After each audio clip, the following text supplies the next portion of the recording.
ဝါအိုကိုနှိပ်စက်ခဲ့တဲ့မြေဖြစ်သူနောက်ဆုံးမှာတော့နောင်တမြက်ရည်မြေဖြစ်သူဟာအဖွားရဲ့အိုးတွေကိုရိုက်ခွဲပစ်ခဲ့တဲ့အဖွားမှာရှိတဲ့တူးလေးသောဖက်နှက်ကိုလည်းအမိုက်ပုံနဲ့ပစ်လိုက်သေးတယ်အဖွားရဲ့ကတင်ပုံမှာလည်းစကိတ်တွေစီးခဲ့တဲ့မြေဖြစ်သူဟာအဖွားကိုမုန်းနဲ့ဘာလို့လဲဆိုတော့သူကစကားလည်းမပြောနိုင်တယ်လို့အရန်လဲဆင်းရဲလွန်းလို့ပါတနေ့တော့မြေဖြစ်သူဂိမ်းစော်နေတော့အဖွားကမျက်စိမကောင်းလို့အပေါက်ကလေးနည်းနည်းလောက်ထိုးပေးပါဦးလို့လာကူညီတောင်းတယ်ဒါပေမဲ့မြေဖြစ်သူကစိတ်မပါတာနဲ့ညှင်းလွတ်လိုက်တယ်အဲ့ဒီနောက်ဂိမ်းဆက်ကဘက်ထရီကုန်သွားလို့အဖွားစီ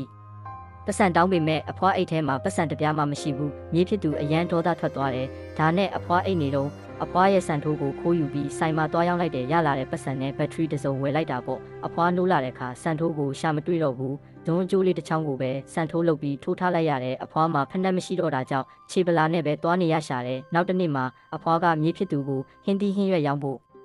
ခေါ်သွားပေမဲ့မြေဖြစ်သူကဟင်းသီးဟင်းရွက်တောင်းကိုလွှတ်ပစ်ခဲ့တဲ့အဖွားတယောက်တည်းဟင်းသီးဟင်းရွက်တွေရောင်းနေတာကိုမြင်တော့မြေဖြစ်သူနည်းနည်းတော့ရှက်စိတ်ဝင်မိပါတယ်နေ့လယ်စားတော့လဲအဖွားကရေပဲတောက်ပြီးမြေဖြစ်သူကိုပဲစားခိုင်းတဲ့ပတ်စံရှင်းတဲ့အခါအဖွားကသူ့မှာရှိတဲ့အကျွေးစေးလေးတွေအကုန်ထုတ်ပေးနေတာမြင်တော့မြေဖြစ်သူခေါင်းတော်မဖော်ရဲလောက်အောင်ရှက်မိသွားတယ်အဖြစ်သူကဆက်ဆုပ်မိတာကြောင့်အဖွားကိုဘတ်စကားဘော်အတူတူပေးမတက်ခဲ့ဘူး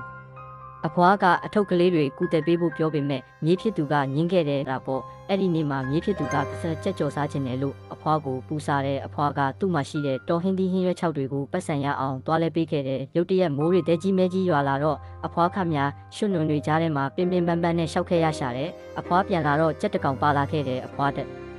ကိုလုံးဆိုရွှဲနေတာတောင်ချက်ချင်းပဲဟင်းချက်ပေးရှာပါတယ်ဒါပေမဲ့အဖွားချက်ပေးတာကမြေဖြစ်သူစားခြင်းနဲ့ကြက်ကြော်မဟုတ်ပဲကြက်သားစွပ်ပြုတ်ဖြစ်နေတာကြောင့်မြေဖြစ်သူကဒေါသတကြီးနဲ့ငိုပြီးထမင်းပကံကိုရိုက်ခွဲပစ်လိုက်တဲ့အဖွားကတော့မြေဖြစ်သူကိုစိတ်မဆိုးပါဘူးကျမ်းပြင်ပေါ်ကထမင်းတွေကိုပဲတိတ်တိတ်ကလေးကောက်စားခဲ့ရှာတယ်ညဘက်ကျတော့မြေဖြစ်သူပိုက်ဆာလာတာနဲ့အဖွားချက်ထားတဲ့ကြက်သားဟင်းကိုထပ်စားမိတယ်နောက်တစ်နေ့မှာတော့အဖွားခမညာနေမကောင်းဖြစ်ပြီးလဲသွားပါတော့တယ်အဖွားရဲ့ခေါင်းပေါ်မှာဇွန်